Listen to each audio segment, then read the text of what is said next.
नमस्कार, अनिल प्रसाद के साथ मैं विकी प्रजापति। अनोखा प्रयास यूट्यूब चैनल में आप सभी का स्वागत है। आप 15 रुपये में खाना खा सकते हो, 20 रुपये में खाना खा सकते हो, लेकिन 5 रुपये में देसी घी का खाना सिर्फ दादी की रसोई में मिलेगा। आज हमारे साथ है दया प्रकाश जी। इनसे जाने कि दादी की जो रसोई है उनकी कैसे शुरुआत हुई, उनको किन से प्रेरणा मिली। नमस्कार सर। नमस्कार सर, मैं दया प्रकाश दादी की रसोई रोहतक की तरफ से अनोखा प्रयास और आप सबका स्वागत करता हूँ। सर, ये जो आपकी दादी की रसोई है इसकी कैसे शुरुआत हुई? दादी की रसोई रोहतक की जो बुनियाद है वो मिस्टर हिमांशु मल्होत्रा, जो कि मेरे दोस्त भी हैं, रिलेशन में भी हैं, तो उन्होंने मुझसे संपर्क किया और कहा कि आप भाई सेशन कोर्ट से रिटायर होने के बाद फ्री हो चुके हो और उस लिए कोई ऐसा कार्य करना चाहिए जिसके लिए मेरा भी दिल है कि जिसमें हम समाज की सेवा कर सकें और कुछ अलग तरीके का कार्य कर सकें। तो काफ़ी विचार विमर्श करने के बाद हमें एक आइडिया आया कि क्यों ना हम दादी की रसोई रोहतक में चलाई जाए, जैसा कि नोएडा में मिस्टर अनूप खन्ना चलाते हैं। तो यूँ कह सकते हैं कि हमने अनूप खन्ना जी से संपर्क किया।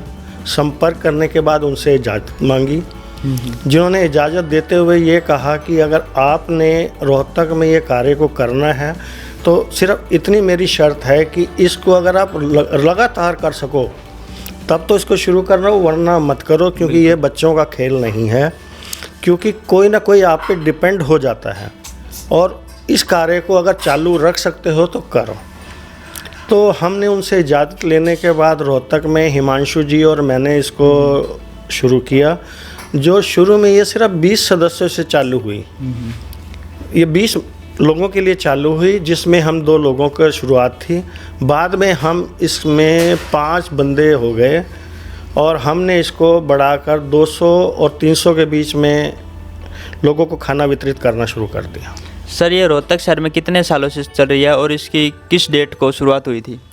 रोहतक में हमने इसको 8 जून 2018 को शुरू किया था और उस समय हमारे मेंबर तकरीबन 20 से लेकर 300 तक पहुंचे थे, जो आज की तारीख में 500 साढ़े 500 लोग यहाँ पे खाना खाते हैं और हमारे सदस्यों की संख्या 30 तक पहुँच गई है, जो इसमें सहयोग करती है।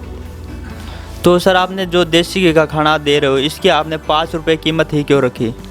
5 रुपये कीमत रखने का हमारा सिर्फ ये उद्देश्य था कि जो व्यक्ति हमसे 5 रुपये दे के वो अपना खाना खरीद रहा है, वो खाना उसका हो गया है, उसने पैसे दे के ख़रीदा है, ताकि उसको अपनी इज्जत भी लगे और ये भी लगे कि मैं मुफ्त का नहीं खा रहा हूँ, और वो शर्म से ना देखने की बजाय ये सोचे कि ये मैं अपनी इच्छा से अपने पैसों से खा रहा हूँ, जो उसकी अपनी चीज़ है, और ताकि वो उसका सम्मान भी कर सके और उसका निरादर ना कर सके। ये सर, देसी घी का खाना कहाँ पर वितरित करते हो और इसकी टाइमिंग क्या रहती है? देसी घी का जो खाना है इसको हम वितरित करते हैं अपना माथुराम कम्युनिटी सेंटर रोड पर अर्पण स्कूल, या यूँ कह लो कि गवर्नमेंट स्कूल गांधीनगर रोहतक में करते हैं। इसकी टाइमिंग क्या रहती है सर? इसकी जो टाइमिंग है 12 बजे से 2 बजे तक होती है, जो कि प्रति शुक्र और शनिवार को वितरित की जाती है। जो खाना दे रहे हो सर आप, इसमें क्या क्या देते हो आप? इस खाने में हम चावल के साथ राजमा, चने की दाल, उड़द की दाल, मिक्स वेज, पनीर, राजमा के, और साथ में इसके दे देते हैं हम डोसा, सांभर, इडली। जो हमारा फंक्शन चलते रहते हैं, अगर जैसे एकादशी आ गई या कुछ और आ गया तो हम खाना उस हिसाब से बनाते हैं, जिसमें हम अलग अलग हमारा मेन्यू होता है। इतना सब खर्च करने के बाद सर, जो पैसा है ये कहाँ से आता है? समाज के सहयोग से आता है या खुद टीम आपकी है जो वही सहयोग करती है? दादी की रसोई किसी से चंदा मांगने नहीं जाती, ना ही किसी राजनीतिक पार्टी से जुड़ी है, ना ही कोई सोशल पार्टी से जुड़ी है, और ना ही कोई ये एनजीओ है। ये एक परिवार का रूप ले रखा है, जिसमें 30 मेंबर हैं, जिसका जो भी खर्चा होता है उस खर्चे को हम खुद वहन करते हैं, जो 30 आदमी हैं। और उसमें सबसे बड़ी बात यह है कि हम अपने सदस्य को भी ये नहीं कहते कि आपने इसमें इतना सहयोग देना है, जो जितना सहयोग दे देता है तो दे देता है। हम किसी से चंदा मांगते नहीं, ना ही अपने सदस्यों से। सर, जो आपकी दादी की रसोई में, इसमें एक बैनर पे आपका एक वर्ड था कि मुजफ्फर सभा, तो इसके बारे में क्या कहोगे आप? दादी की रसोई की जो शुरुआत है ज़िला मुजफ्फरगढ़ सभा के सदस्यों द्वारा की गई है और ज़िला मुजफ्फरगढ़ सभा रोहतक में सन 1947 से चल रही है, जिसमें जो लोग विस्थापित होकर पाकिस्तान से रोहतक में आकर बसे थे और कार्य यहाँ शुरू किया था, यहाँ के बाशिंदे हो गए थे और रहने लग गए थे, तो उन्होंने अपनी ये सभा बनाई थी, जो आज जिनका मैरिज ब्यूरो भी है, जो पारिवारिक मिलन समारोह भी करते हैं, जो ब्लड कैंप भी लगाते हैं, जो गरीब असहाय लोगों की मदद भी करते हैं और कई कार्य करते हैं। उन्हीं की ये हम एक ब्रांच कह सकते हैं, एक उसकी शाखा कह सकते हैं।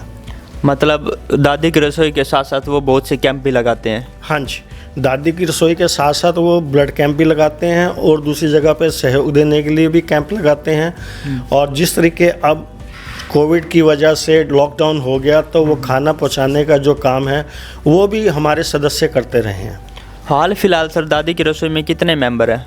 दादी की रसोई में इस समय 32 सदस्य हैं जो आपसी सहयोग से इसको चला रहे हैं। फिलहाल इस कोविड की वजह से दादी की रसोई को स्थगित कर दिया गया है, जिसको हम जनवरी से प्रशासन से निर्देश लेने के बाद शुरू करेंगे। जो आप दादी की रसोई की आपने शुरुआत की, आप इसका श्रेय किसको देना चाहोगे? दादी की रसोई का श्रेय सर्वश्री तो श्री अनूप खन्ना जी को दूंगा, क्योंकि ये उनके हमारे प्रेरणा स्रोत थे और उनके आशीर्वाद से और हिमांशु के सहयोग से इसको शुरू किया गया और मेरी टीम के पूरे सदस्य हमें सहयोग देते हैं, इसलिए मैं सबका ही आभारी हूँ जो इस कार्य को हम पहुँचा रहे हैं। अंत में सर समाज को आप क्या संदेश देना चाहोगे, युवाओं को क्या संदेश देना चाहोगे दादी की रसोई के बारे में?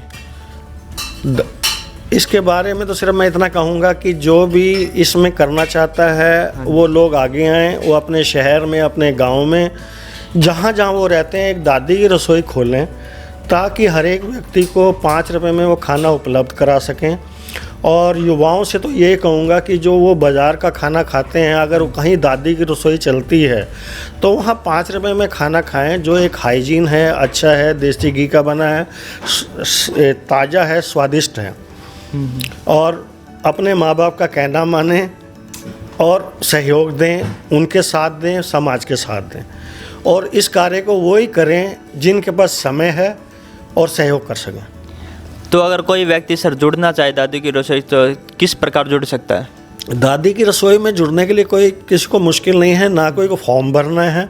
इसमें सिर्फ वो अपना नाम लिखा सकता है, मोबाइल नंबर दे सकता है और जिस तरह से वो सहयोग देना चाहे वो उसकी इच्छा पर निर्भर करता है। हमारा उद्देश्य किसी से चंदा या दान लेने का नहीं है। आगे को लेकर सर दादी की रसोई के बारे में क्या कहेंगे? आप किस स्तर पर दादी की रसोई को देखना चाहते हो? दादी की रसोई को तो हम बारे में तो यही चाहेंगे कि इसका जो वितरण हो सके प्रतिदिन कर दिया जाए और साथ में जिस तरह अनूप खन्ना जी कपड़ों का वितरित करते हैं, हम भी रोहतक में 10 रुपये के हिसाब से इसको वितरित कर सकें। बहुत बहुत धन्यवाद सर आपका। जैसे कि आप सब ने दादी की रसोई के बारे में पूरी डिटेल, पूरी जानकारी आपको प्राप्त हो गई है। ऐसे ही आपको समाज के प्रतिष्ठित व्यक्तियों से मिलवाता रहूँगा और इन्होंने जो प्रेरणा मिली है अनूप खन्ना जी से, जो नोएडा में 2 जगह पर स्टॉल लगाता है दादी की रसोई के नाम से और 10 रुपये में कपड़े भी वितरित करते हैं साफ़ सुथरे सही ढंग से। जुड़े रहिए अनोखा प्रयास यूट्यूब चैनल से। अनूप खन्ना जी से भी आपको मिलूँगा। बहुत बहुत धन्यवाद।